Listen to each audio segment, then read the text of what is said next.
Whoa, Nelly. It's Dominic DeAngelo. It's Rumored Innuendo.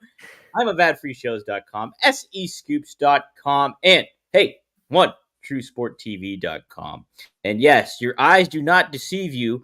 That is not Robert Karpelis over there. That is my younger but bigger brother. Listen to how I said younger, just to set a tone, set the bar, if you will. Your big little brother runs this show here. It's me, not my brother, Marcus DeAngelo. Marcus, welcome back to Rumored Innuendo. No swearing, please. Oh man, it's gonna be a challenge, Dominic, because you bring out the worst in me. But I'll do my best to keep it between the lines.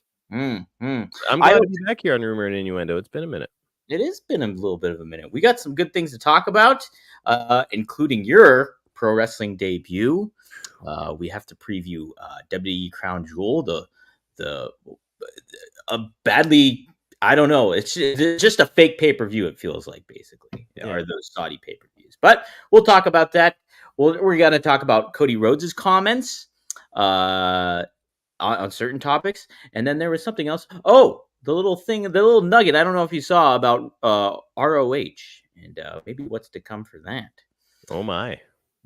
I don't even have that one on tap. So, but hey, let's say hi to some folks in the chat here. Some good comments so far. Willie Thornbrew says, good morning from the old Portland wrestling territory. Oh, Don Owens would appreciate the hat tip there, Willie. And he also said, when was the last time Dave Meltzer got anything correct? Asking for a friend. I tell you what he did do right is give me Terry Funk's phone number. That's what he did do right. So how about that? And then Triple E is in the house. Got to say hi to Alt Jake says, happy Friday, R&Iers. I kind of like R&Iers. That's pretty good, actually. Simple. Almost like Hulkamaniacs for this show, R&Iers. Right, that's right. Oh, Dre Owen says, happy Friday, loving my Mando stuff. Oh, my God, I love them. And Wrestling Old Head says, happy Friday to all you R&I tribe. Hopefully you've gotten through the day without hearing all I want for Christmas. I saw one little advertisement on Instagram. It's Frank Sinatra already advertising his Christmas album, even though he's been dead for... Did you see a ghost in your apartment, Dominic? What just happened? No, I'm just trying to think. What did it look like? You looked up. You look shocked. I was thinking. That was my thinking brain. Oh, okay. Terrified. Jake also says Dynamic DeAngelo's. Michael Watson says Dom times 2. That's right. Dom times 2, not Marcus times 2. Some people tell me it's like, you know how like Mario would take the mushroom and he would like get bigger, stronger, better. That's me compared to Dom. Marcus can't swear, but Dom can do a Benoit. That's the one that popped me. I take that one back. That was a huge mistake on my part. But wait, were you on the show and said like, "Hey, shout out to Chris Benoit"? Yeah, basically. I was talking about so Andrade and Carmelo Hayes are doing almost like this unofficial best of 7 series, and I was like, "Hey, shout out to oh my God, Nikita Koloff and Magnum TA. Shout out to Booker T and Chris Benoit." And I was like, whoop. Oops. Whoopsie daisy. Oh, but hey, we got plenty to cover. I have a freaking pounding headache. Holy crap. I don't know what's up. But I'm going to power through it like Michael Jordan did in the Utah Jazz game. So let's talk about, first off, Marcus, why are you here? What are you trying to do? Why did you take over the show and substitute for Robert? Well, you called me and asked me to. So that's another one. That's where we start. But no, I'm also here to get my stuff in, as they say. Dominic, I almost swore already. Here to get my stuff in, and part of that is the podcast that I work on. I do podcasts with Jake Roberts, Ted DiBiase, and exclusively on YouTube a podcast with Hacksaw Jim Duggan. And also, Dominic, I'm a professional wrestler now. Oh, what? No, not yet. You're not, right? You haven't had a match, so are you really? Really? I've been taking bumps. I think it counts. What kind of bumps? That's because either one could constitute you as a professional wrestler if you think about it. That's a good point. Yeah. So if I say both, then I'm really one of the boys. That's it. Then you're right in the thick of it. Well, Marcus, yes, this weekend I am being coy, obviously. Tomorrow, November 2nd, you can go on Triller TV and watch Winner Take All. That guy over there, he will be taking on Sam Handyman for the oh my gosh, help me out with the name of the Oh, championship. the high stakes title, Dominic. Yeah, Just so my first match ever is a title shot, as it should be, really, probably should have been the world title, but, it is what it is, Dom. well, yeah. How do you feel? Talk about just getting into the whole aspect of wrestling. What motivated you to do such, and how has the journey been? It's been amazing, man. It really has. The trainers with IWC here in Pittsburgh have been unbelievable. They're just such great fountains of knowledge. And then, I've also got the benefit of like I'll be on the way to training and I'll be thinking about what I did the week before and maybe something didn't work. And I can call somebody like Jake or Ted DiBiase or Hacksaw and be like, hey, so I did this last week, didn't really work.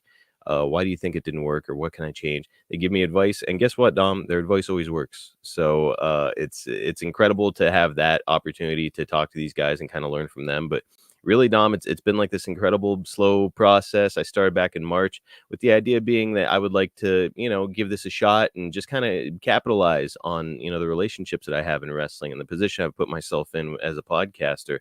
And let me say, man, first time I ever took a bump in the ring, I was like, boy, I don't know how people do this all the time, like 30 times in a match, like throw themselves against this, because like it's very unnatural. It hurts, like it sends a big shockwave through your body. But it's just one of those things, man. The more you do it, the more your body just kind of becomes acclimated to it. So now it's, I can take like a power bomb from somebody who's like 6'6" and be relatively fine. But yeah, so all that to say, Dom, I'm really excited about the match this weekend. I'm thankful for the opportunity from International Wrestling Cartel. If you guys are here in Pittsburgh, please come out and see it. It's at Mark's Court Time in Elizabeth, PA, just south of Pittsburgh. If you can't be here, go to trillertv.com, look up IWC Winner Takes All, and you'll see me on there winning that high stakes title, Dominic. I'm gonna dominate this guy. He hurt my hand, Dom.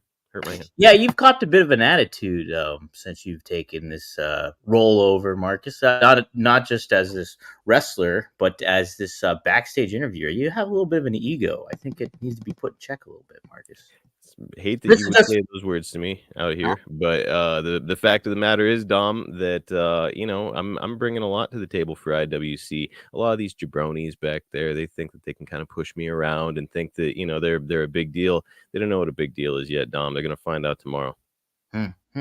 Well, you did mention getting advice from certain legends in the business and everything like that. What would you say is like a give us a little insight? What did somebody say to you that was really really valuable? What's been the most thing that you've garnered? I think from that. A lot of it is stuff that's kind of happening along the way where like I'll have done a practice match or something, and then somebody else I'll ask why the finish didn't work, and somebody like Jake or Arn Anderson will be like, well, what did you do? And I'll tell them, and they'll say like, well, maybe it's because you did this or try it this way. And all of a sudden I'm like, okay, now it makes sense.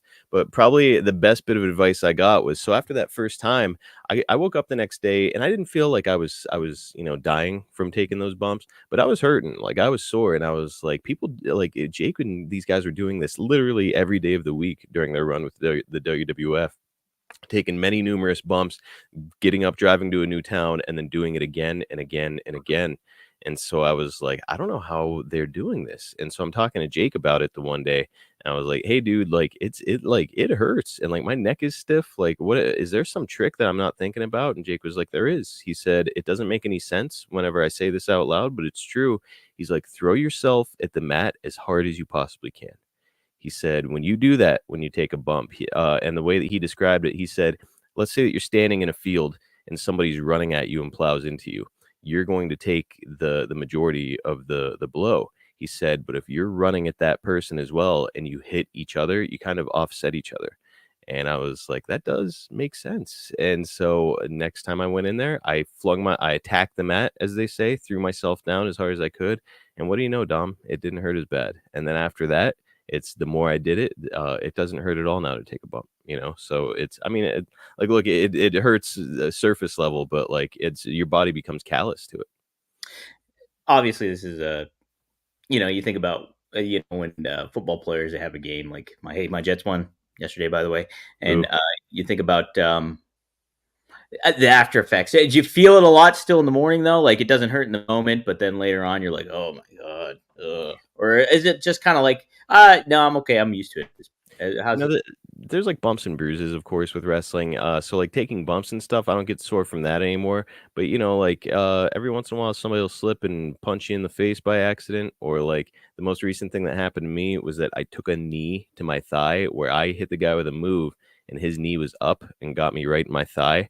And so I continued the match and I was fine. I woke up the next morning. And I was like, wow, can barely walk right now. And squatting down is literally impossible.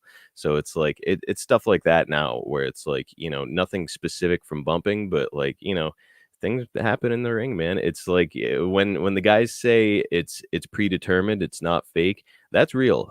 Because the stuff hurts and people slip and punch you right in the face and you have to keep going. So like it's real. It's just predetermined. Well, for those of you who don't know, the International Wrestling Cartel too, based out of Pittsburgh, as Marcus said, but it's farmed a lot of great talents already out on the scene. Prominent names like Britt Baker, Wardlow, who's gone missing. Hopefully, he's able to be found by AEW and brought back to prominence because he's great. Elias, going by Elijah now on the indie scene. Cole Carter's another name. So they have a track record of producing some good talent. It's unfortunate that you are bringing them down a little bit, Marcus. Well, Dom, I'd like to think that I'm the first true celebrity that IWC has ever really brought in. Yeah, they brought in Dusty Rhodes before. Sure, they've had Jake Roberts there. I think they've had Rob Van Dam there too. Yep, Rob Van Dam has wrestled there. Yeah. But Dom, how many of those guys are a successful podcaster? Don't say Rob and Jake. That doesn't count. Why? So yeah, man, I've got sponsors. I've got a podcast, really bringing a lot to the table. Happy to be part of IWC, and I think it's going to be a lot of fun. Looking forward to the match. Looking forward to using the gift that Ted DiBiase gave me to help with my injured hand. Ted used to have to wear a glove back in the Georgia days after he had broken his hand in the ring, and Ted was kind enough to gift me that glove. So now it's mine, and I'm going to put it to good use, Dominic. Okay, we'll have to wait and see. Sam is quite the handyman, so I'm gonna kill him. I'm gonna kill him. Wow, you can't say that in wrestling, Marcus. No, it's like for a shoot. I'm gonna kill him. He hurt my hand. So he's gonna step into the ring with me and gonna be instantly outmatched. And I would guess 3-4 minutes, Dom, belt around my waist, something like that. Wow, quite the bold claims here by degenerate brother Marcus. Lots of people are asking if we're going to form Triple E's asking if we're going to form a tag team here. Absolutely not. No, Dominic would be a terrible tag team partner. Just like stand on the apron, probably powder whenever I need to tag him in, get the hot tag. I do have very Zisco tendencies, but I will say, no, I would enhance your ability to win. Or I'd tag him in, he would just immediately get beat as soon as he stepped in. It would be a hot tag in reverse where like the other guy gets fired up when Dom gets tagged in. You just don't want me to steal your thunder. I understand. Yes, Triple E. Will I ever make my in-ring debut? Let's all hope not. Wrestling Old Head had a question for me. Is goal to be part-time? Okay. Well, no, maybe we'll let that. Okay, no. Marcus, is the goal to be a part-time wrestler or eventually go full-time? That is a good question. Right now I'm just kind of seeing where it leads me, man. I would love to. I love wrestling. It's like it really did kind of scratch an itch that I didn't know that I had stepping into the ring.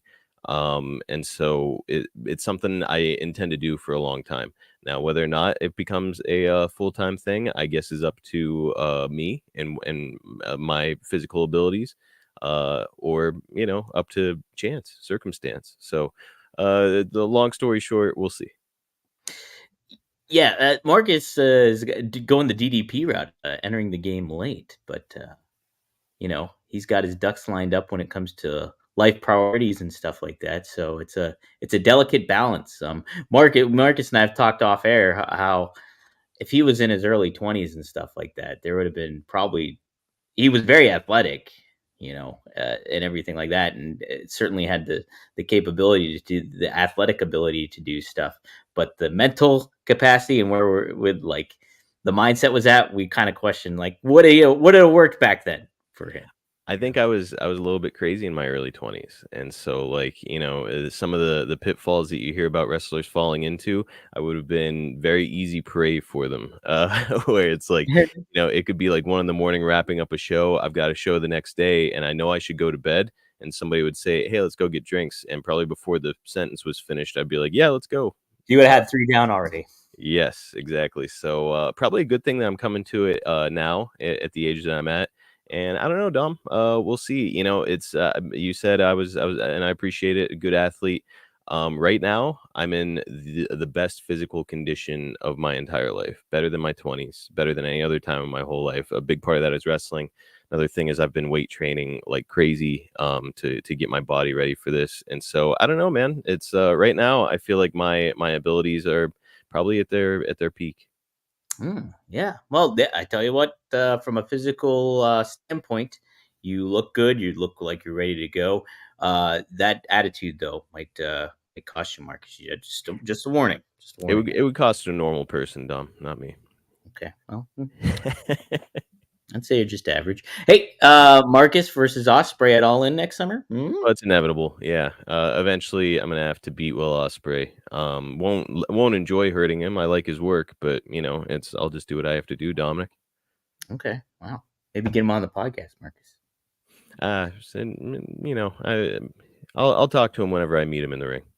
Triple E also asked, is Marcus the one the Dawn, cousin Tony DeAngelo, he's referring to Marcus, was calling on Tuesday? There was a voice over the phone said he was very upset with Tony that he was not invited to the Philadelphia show at the NXT ECW arena coming up. I believe that was Nunzio. Last time I called Tony, he and I had a bit of an issue, so it might have been me. I don't know. We'll see. Really? Wow, Marcus. You got to keep this in the family here. This is important, okay? This is family business. It's true. But okay, it's if there's any other questions, I'm happy to answer them along the way. I know we're on a time limit, so we can get to. We're almost 20 minutes in there. We still got to preview the pay-per-view or the PLE. Goodness gracious. Well, look, if you guys do have any more questions for me and don't get them in here, feel free to hit me up there on that Twitter handle, Marcus P. DeAngelo. My DMs are open. I tend to follow people back whenever they follow me, so hit me up. There you go. Marcus is a man of the people, a voice of the generation, if you will. That's good, Dom. I should get down the back of my tights. The voice of a generation. You should. Okay. Let's preview some Crown Jewel here, Marcus. Let's do it. We've got it's quite the card. Obviously, these Saudi Arabia shows are not. Obviously, they don't pack as much as a punch as your typical PLE. I think the going thing here I saw today was that the Google search for Crown Jewel has not been close to what WWE Bad Blood has, and that was a fantastic show. But it's just like a lot of this is all surface stuff when it comes to like, hey, look at these big names. We're presenting them for the folks at Saudi Arabia, but the stakes aren't really that high if you peel back some of the tea leaves there. But we do have the undisputed WWE champion Cody Rhodes versus the World Heavyweight Champion Gunther to determine the first ever WWE Crown Jewel champion. Marcus, have you seen that Crown Jewel title, and what do you think of that? I don't think I have seen it actually, Dom. But really, whenever I hear about this event, this Crown Jewel, where my head goes is back in the day, the '80s. Whenever King of the Ring first started, it wasn't a pay-per-view; it was a house show. And it was just something special that they did. The winners were very rarely acknowledged. Like Ted DiBiase, a lot of people don't know this. Ted DiBiase was the 1988 King of the Ring. It was just at a house show. They had a tournament. He won. He was the King of the Ring. And they never talked about it on TV. And that's kind of what this reminds me of, where it's like it's a big event and there's like a lot going on, but really it's like a televised house show where it's like, hey, we've got this event going on. It's sort of relevant to what we're doing, but also kind of not. We're also just putting on a show over there. Yeah, what do you think of the work of Gunther so far? Somebody like him and the presence he has and what he's been able to do as this. He's obviously foreign, but he doesn't necessarily really play the foreign heel in a lot of ways. But what do you think of Gunther? I think that Gunther and people like him bring a legitimacy to pro wrestling, where it's guys with his mindset and his ability and his style of work. I think that they take pro wrestling that has been, the curtain's been pulled back on professional wrestling for a long time. I think that they make people pause and say, boy, he really hit that guy. And that's a good thing for professional wrestling. Gunther and people like him are really good for professional wrestling. And for him to be matched up with a guy like Cody, with Cody's abilities, that's going to be a hell of a match. Should be very fun. I would probably say Gunther will win this just because Gunther needs more elevation than what Cody does. Cody's already there. He's kind of Teflon in certain ways, I would say. This is not about the talents, Dom. Make no mistake. This is about making the folks over there who paid for the show happy. That's a great point. So you're saying Cody might do. I think Cody goes over here. Very, very interesting and fair point, I would say, Marcus. Randy Orton taking on Kevin Owens. They've been feuding quite a bit. Kevin Owens has drawn the line in the sand when it comes to these guys kind of befriending the old bloodline after all the mishaps and trouble that they've caused throughout the whole WWE roster. Kevin Owens is not very happy with this. Randy Orton taking on Kevin Owens. Are you still on that same boat, Marcus, with thing, and you want to send the fans home happy, and you got to get Randy Orton to get the win? Or would you say that Kevin Owens needs this win because they're really trying to heat him up and look dangerous? I think that Kevin Owens could use the win. I don't think he's going to win for the exact same reason we just outlined there. I think that Randy Orton he's an active talent, but he's also a legacy talent. And I think that when a legacy talent is working under those circumstances, you want to give the people what they want. Okay. So for starters, though, I will say I think that Gunther will win, and I also think that Kevin Owens will win because I think despite the fact you're having these guys on this card for the Saudi, it's playing to the Saudi people, you still are telling a story and you still want these talents to look hot. And it means a lot right now for Kevin Owens to get a big win against Randy Orton. I think the same would go for Gunther.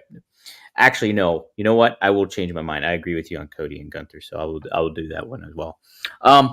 No take backs, Dom.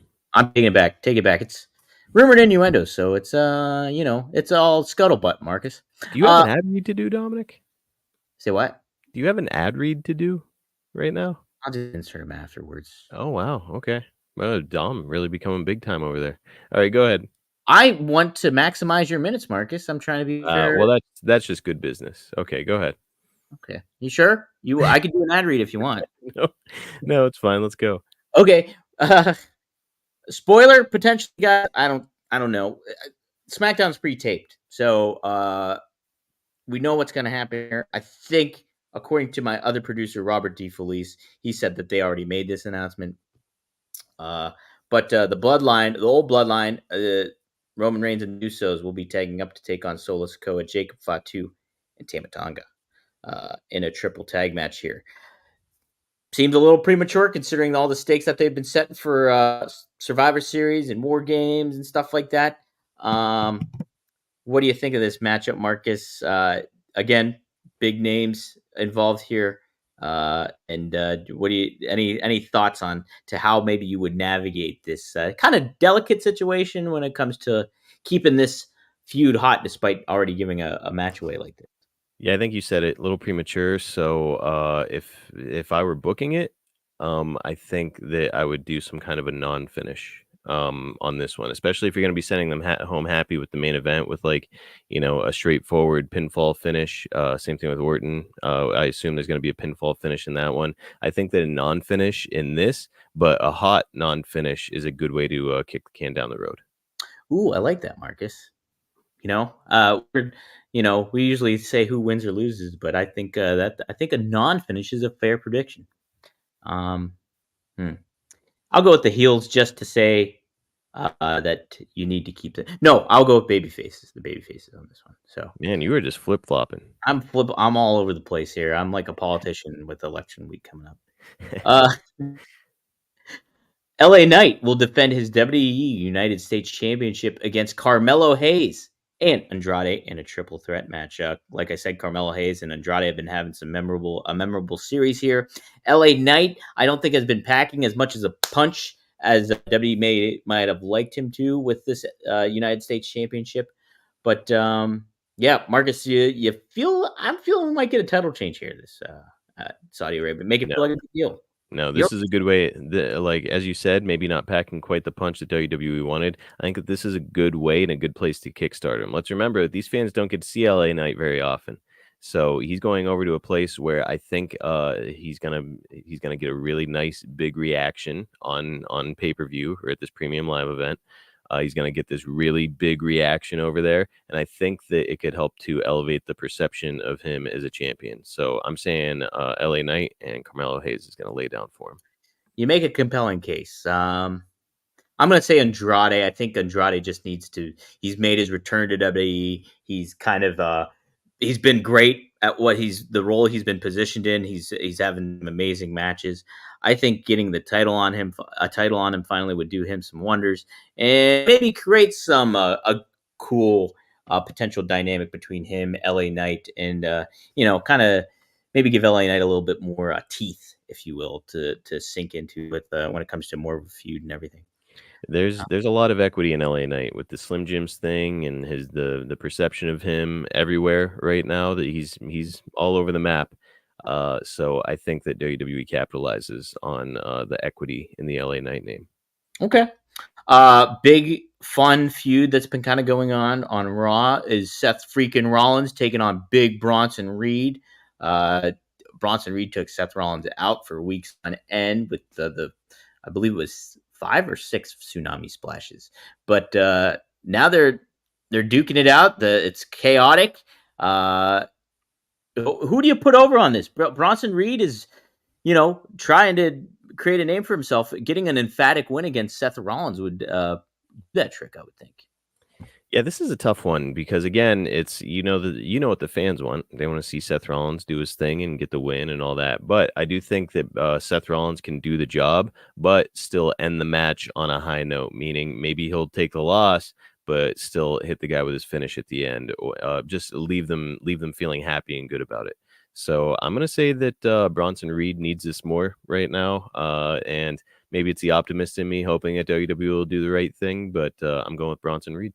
I'm with you. I'm going Bronson Reed too. I think Seth is kind of in a position where he's okay to lose. I Mhm. think at this juncture. And Uh, again, Jim Duggan used to lose matches, but at the end of the match, he'd chase everybody out of the ring with his 2x4, and then he's the one standing in the middle holding his 2x4 up in the air. It's he didn't win the battle, but he won the war, so to speak. there you go. There you go. Maybe Seth can do that with one of his body outfits instead of a 2x4. Or give him a 2x4, Dom. Give him a 2x4. Okay. WWE Women's Tag Team Championships are on the line. Bianca Belair and Jade Cargill will defend those titles against Metaphor, who I'm sure you don't know who they are. Damage Control, and then Chelsea Green and Piper Niven in a fatal 4-way tag team match. To In your defense, Marcus, I can only name the one person in Metaphor, and that's Lash Legend. There's another woman in that tag team that I do not know the name of. But do you see Bianca Belair, Jade Cargill keeping these titles, or do you see them switching it up? I'd like for Chelsea Green and Piper Niven to get them, just because I think that they're a lot of fun, and boy, the two of them with talent, with belts on around their waists could be a really good time there. But I don't know. I think probably we're gonna end up seeing Jade and Bianca retain. I think they really elevate and establish what the women's tag division should be. So, yeah, I'm kind of with you on this. You could get those the NXT Metaphor girls, one of them to take the pin and something like that, and kind of put holster Chelsea Green and Piper Niven for another time. I think so. I'm with you. I think Bianca Belair and Jade Cargill retain as well. I think we covered all of the matches. Yes, we did. Let's chat on a couple news topics here before we head on out. We make this a little more extended since we had a little in-depth interview with Marcus here. Let's start with Marcus. There's a report that Dave Meltzer says that there are plans. A TV deal is reportedly impending with Ring of Honor, and they are going to seemingly establish that as more of a prominent brand than what it should have been. Let me see if I can pull up the little news article here. I don't But know, didn't somebody say earlier in the chat that Dave Meltzer never gets it right, Dom? Should we that, trust that? That's true. Well, I mean, hey, he's the one to report a lot of this stuff, so we still take it as a report, and then just give our thoughts on it, Marcus. That's how All that's right, how this stuff works. It's rumor and innuendo. let's do Um, it. let's see here. Let me make sure. So Dave Meltzer reported that the negotiations are close for a Ring of Honor television deal, as he wrote in this week's Wrestling Observer newsletter. Meltzer noted that True TV has been rumored because they're shifting into airing more sports content. However, no other details are available at this time. So he basically said that they're close. Um, Chris Jericho did win the ROH World Championship this past over the course of last week's Dynamite. So, and then he cut a promo saying like, "Hey, I'm here to reestablish ROH," kind of everything like that. So it could be setting the mood, if you will, for a television deal. Making sure that Jericho is the big face of ROH that's coming into the brand and maybe reestablishing it. So there could be some legs to this, Marcus. Yeah. Hey, look, it's ROH. What a program. Even now, it's like you see some of the matches that take place there. It's like, boy, it's a great match. Hey, that's a great match. It's so I think that there's some untapped potential there. Mm-hmm. Yeah, I've said it for how long, how frustrating it's been since Tony Khan's bought ROH that it's just been strictly an honor club thing. What the matches have been on there has been just basically a squash match, and it's just like there's nothing that really distinguishes ROH from what they did on AEW Dark or AEW Dark Elevation. And so it's been a very hair pulling kind of frustrating aspect of how how it's all been promoted. So hopefully this is an indication, hey, look, ROH is a brand. We want to make this distinguish it as a different kind of style, feel, and get its own kind of talent on there that makes it feel like a viable commodity for AEW. So yeah, Mark. Hopefully it is, and I think putting the title on Jericho as the new Wave, I think it's a good move. I think it is. You say how much John Moxley's been like a big paramount for AEW and kind of the ambassador. Cody Rhodes had that vibe for sure, but Jericho was really the first guy to really kind of help put everything together for AEW as a brand and get some more eyes on it as something that's legitimate. So I think it's a good move. Yeah, I think so too. And again, it's like, boy, you want to talk about name equity. ROH has it. It's just they've got that incredible library. So there's a lot of ways to skin this cat, so to speak. So I'm optimistic that this turns into a big thing. Yeah, yeah.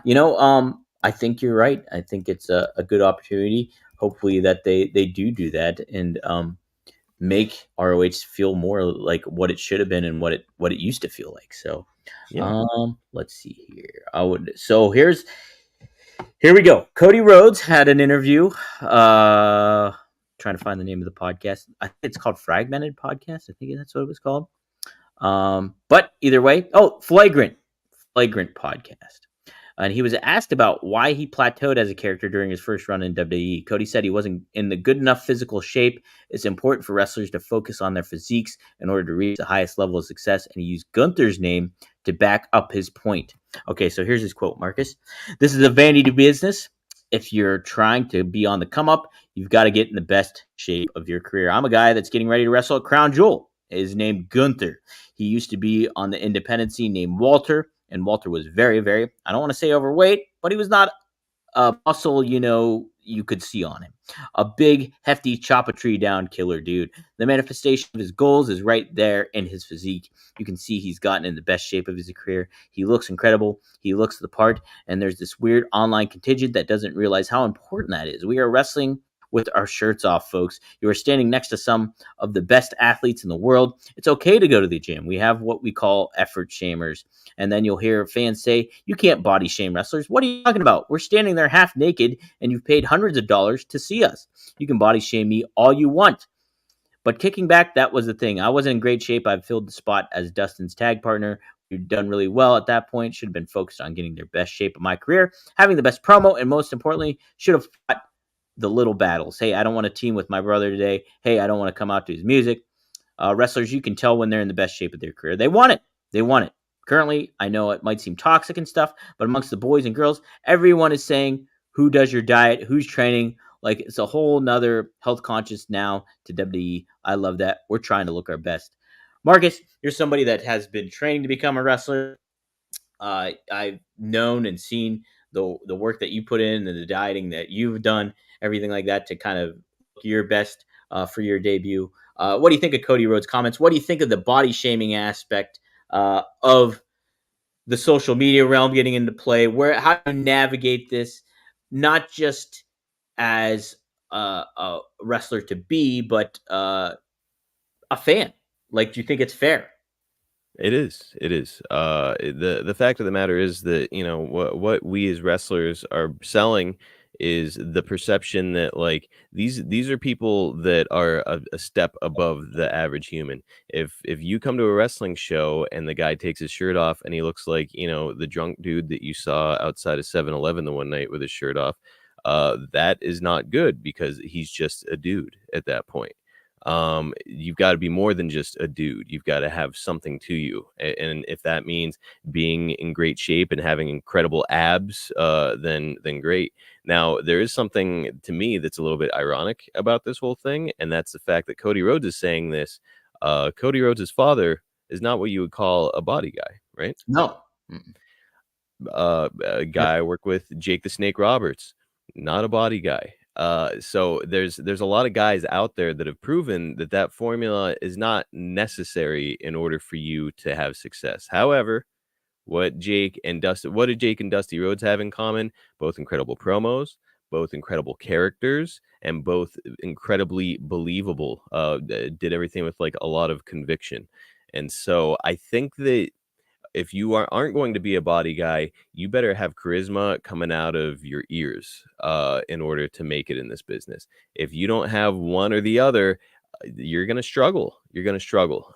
So that's really what it boils down to. Again, it's not necessary. And wrestling is a buffet. If everybody just comes out there looking ripped or looking like a bodybuilder, then there's not enough food options on that buffet. So we need some variance. However, if you just come out there looking like a dude, acting like a dude, who cares? Who cares? I can go see two guys fight, in the Sheetz gas station parking lot. Yeah, nice local reference. Mhm.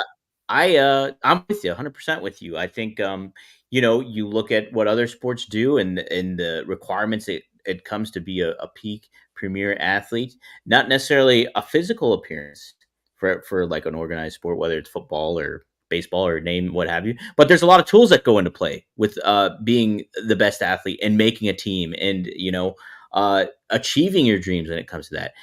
Part of the tools in pro wrestling is looking good, and that is one of the requirements. But like Marcus said, not everybody necessarily needs that. Dusty could still look credible going up against Ric Flair because of who he conveyed himself as and the conviction he spoke with. And hey, was a different body type that wasn't like everybody. He was the common man, baby, daddy. So, and then same with Jake. Jake had size. He still looked good, but to who he was maybe going up against, didn't necessarily have the body type of Hulk Hogan or whatever. But it's still, he had that conviction, he had that menace, and that's what worked it. Nowadays, obviously, you put it through the prism of social media. Things can seem a little bit more cruel. Things can seem a little bit more direct and mean spirited. And that's partially why it's on the wrestler's responsibility to kind of separate themselves and detach themselves from the social media element of it all and make this all work. Because even Adam Cole, who definitely gets criticized for his body type, understood that that's the name of the game too, as well. And he's got to accept who he is as a person, he said, and what he can bring to the ring, and in the same turn, kind of turn that off, that element of criticism off. But I think Cody Rhodes is 100% right on this. And I mean, he's the best in the game right now. So why wouldn't you want to heed what he says as pretty darn solid to pattern yourself off of? So I'm with you, There's Mark. one man on the mountaintop in professional wrestling right now, and it's Cody Rhodes. Make no mistake. Very, very top of the mountain in all of professional wrestling in the world, the number one guy. So I think that we can take what the number one guy says as the truth. and it is in these circumstances. So as far as Adam Cole is concerned, he's got great charisma, and he's got great ring skills, and that'll get you a long way. However, I do think that if he wants to take that next step, then maybe he should. Maybe he should bulk up a little bit. I'm not saying go get on the juice. I'm not saying go become an absolute monster. I'm saying, like, just get shredded, get ripped. Find the value. And like I know Nick Nemeth has mentioned this too in interviews, that he remembered putting on a lot of muscle and a lot of bulk and stuff like that. And I think he realized that, hey, that didn't necessarily fit how I worked in the ring. And, it didn't work best for me, but he still found the body type that fits him best when it comes to, he looks great, obviously. Like he's one of the best, has one of the best physiques, I'd say, in wrestling. So, I mean, that's another guy who knows what he's talking about and has been doing it for over 20 years at the highest level. So, there's a lot of credence to all that stuff. I also like Adam Cole a lot. Robert criticizes him quite a bit on here, but I think that to your point, there could be some stuff to do for sure on that. So hey, Dre Owens also adds Bam Bam Bigelow. Enough said. Perfect example there too. Bam Bam was a big man who could move. That's what got Bam Bam over more than anything. Big guy, but he could move and do moonsaults, and he was quick like a cat. Like, Bam Bam had a lot of intangibles. Jake had a lot of intangibles. Dusty Rhodes had a lot of intangibles. So if you don't possess those intangibles naturally, I would consider hitting the gym. Right, 100%, 100%. Body shaming is like a term that is like, hey, negative, and has that connotation, especially on social media and everything like that. But it's a physical appearance business and has been for years. So that's the name of the game. It's the name of the one true sport. Hey, Marcus, promote the Winner Takes All. Fans can see it on Triller TV. Mark will be taking on Sam Handyman for the high stakes championship. Should be a fun show. There's other people on the card. Tommy Dreamer is on the card as well. Yeah, Dom, if you would have told, a 12-year-old Marcus DeAngelo that I'd be on a wrestling card with Tommy Dreamer, probably wouldn't have believed you. But here I find myself all these years later. Bill Collier, the world champion, he's taking on Spencer Slade of NWA fame. And that match has happened a few places around the horn, around the independent scene. And every time it does, it is absolute magic. Those two are both incredible workers. That's going to be a match that you need to see. If you're a wrestling fan, even if you've never heard of either of these guys, which if you haven't, boy, you better get dialed in. But if you haven't heard of either of these guys, go out of your way to see it, because that's what the kids are going to call a banger. There's also a lot of really great young talent. I've become good friends with a guy by the name of Kanan Christopher. And Kanan Christopher, for my money, is one of the best stars on the independent scene right now in all of professional wrestling across America, bar none. He has got it. Whatever it is, Kanan has it. And he's a guy that I think you're going to end up seeing on WWE TV or AEW TV inevitably. He's still a young man. He's got a ways to go. But you will be seeing him on a larger stage, but you can see him early and be one of those guys, like when those people that'll say, like, I saw the Beatles back when they were a bar band. That's what you can do with Kanan Christopher right now. Again, it's on Triller TV. It's called Winner Takes All. There's so much other great talent there. Please go out of your way to check it out. And by the way, my match, we didn't mention this, Dominic. It's a handyman rules match. Whoever holds the high stakes title gets to choose whatever match type they want. And Sam is a handyman, which is ridiculous. He's dumb and I hate him. But he's a handyman, and so it's handyman rules, meaning it's essentially a hardcore match, Dominic. Well, what kind of house repairs have you done that kind of adds any credence to maybe what you can do to this in this match? I just finished my whole basement, Dom. I just right here behind me is my man cave. On the other side of this wall, we had a flood. I had to gut the walls. I had to put up new walls. Painting. I had to put down new flooring. So, Dominic, I've got some experience with some tools. The advantage is mine here. Make no mistake, these are Sam's rules, and they're going to work against him in this match. Sam lacks the aggression that I have. Seriously, I think everybody's going to be really shocked at how quickly and easily I dispense of Sam Handyman at this. Wow. All right. You heard it here. First, probably not last. Marcus lingers around quite a bit, so we'll have to have him back on here to discuss some things. But I do appreciate you subbing in, tagging in, if you will, for Robert. And excited to see you make your debut tomorrow at Mark's Court in Elizabeth, Pennsylvania.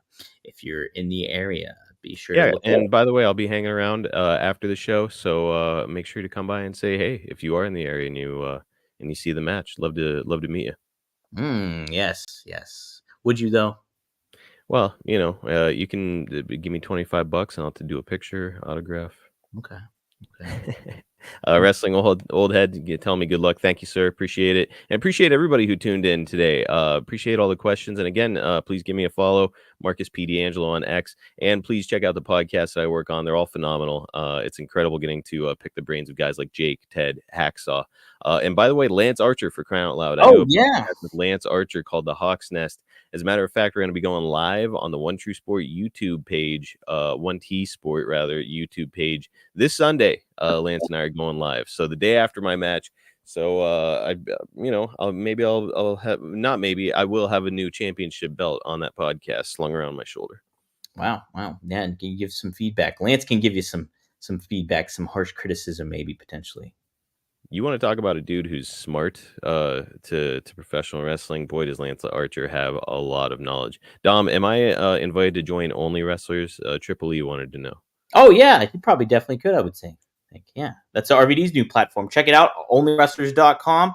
You can go there. You can sign up for free. You can subscribe to RVD's channel for free, Katie Forbes' channel for free. I am on there, the Dirt Sheet Writer. I'll be eventually here producing content exclusive behind that you can try to check out. I'll initially make that free as well, so to entice you to join. So yeah, Marcus, maybe we'll see Marcus up on there too at some point. As far as everything else goes, Triple E asked, when will me and Rob record this week? We will be recording. The plan is Sunday at some point. So be on the lookout for that. You can go to rvdtv.com, check out some clips up there, check out the new episode up there as well. And be on the lookout for on OneTrueSportTV.com and RVD's YouTube channel as well. You'll be able to catch that live and interact with Rob, ask him questions. He was just on NXT, so we'll have plenty to talk about. He's going to be in Philadelphia next week. We'll have plenty to talk about that too. So be sure to check that out. Hey, Magnum TA and Greg Gagne, we just recorded a new episode of Straight Talk with the Boss just yesterday. And Magnum and Greg both gave some pretty good insight about the WEID program and how it might change independent wrestling for the better, and what the value that adds to the product and stuff like that as well. So some fun conversation. We also talk about Sergeant Slaughter and stuff like that. So you can go to fourhorsemannetwork.com, subscribe to that, subscribe to the audio feed. Just type in Four Horsemen Network, and we'll get not only will you get Straight Talk with the Boss, but hey, you get Arn on that channel. He's back in audio format, so you can check that out too. And what a vast knowledge of wisdom you will get by tuning into those episodes. So be sure to check that out as well. And yes, Working Stiff, new episode just posted yesterday. I was already getting criticism for the dead silence that was there at the end of the show, and then extra added audio from an old episode. Damn it, Dom, I did it. But listen, hey, just don't listen to the dead silence. I got criticized for that. No, you just listen to dead silence. Enjoy the bonus content. So there you go.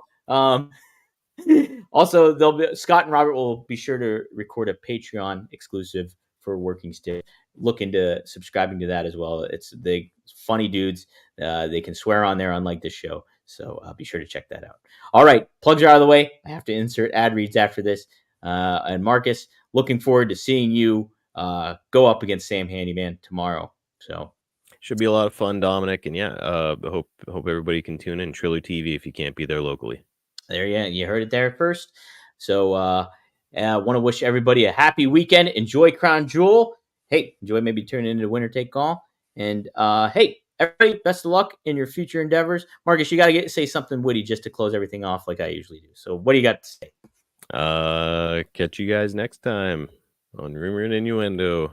That's horrible. Happy November.